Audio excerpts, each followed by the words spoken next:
Another update tonight on the death of Herman Whitfield III. He's the man playing the piano in this 2009 video. He died in Metro Police custody on April 25th after officers used a taser on him during what was described as a mental health crisis. Rich Nye tells us why a group of local black pastors is now calling for those officers to be fired.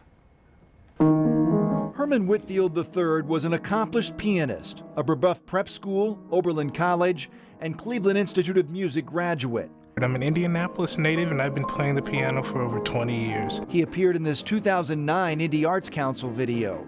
Whitfield's parents called for help April 25th. Police say they found Whitfield moving around this house, naked, sweating, and bleeding from the mouth.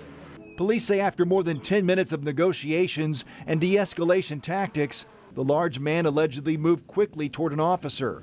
The officer activated his taser twice. Police handcuffed Whitfield.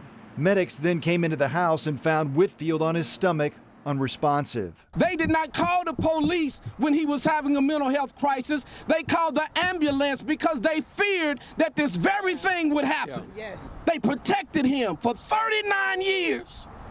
But finally, they were not able to protect him from the police. 6 officers involved are on administrative leave during the investigation. Faith in Indiana's Black Church Coalition is calling for those officers to be fired. We want to see the body cam. We want the public to see that. We know that the officers do have it. We know that the elected officials do have it.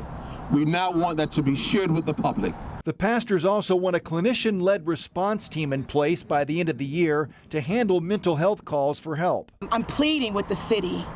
We need a different type of response to mental health crises and a plan on how to implement. We need to make sure that everyone in a crisis gets help and not handcuffs. And the pastors also say this is another example of a black man dying senselessly from police using unnecessary force. The coroner is awaiting toxicology report to help determine Whitfield's cause of death. Now, IMPD had no additional comments today, but they say that body cam will be released in the coming weeks.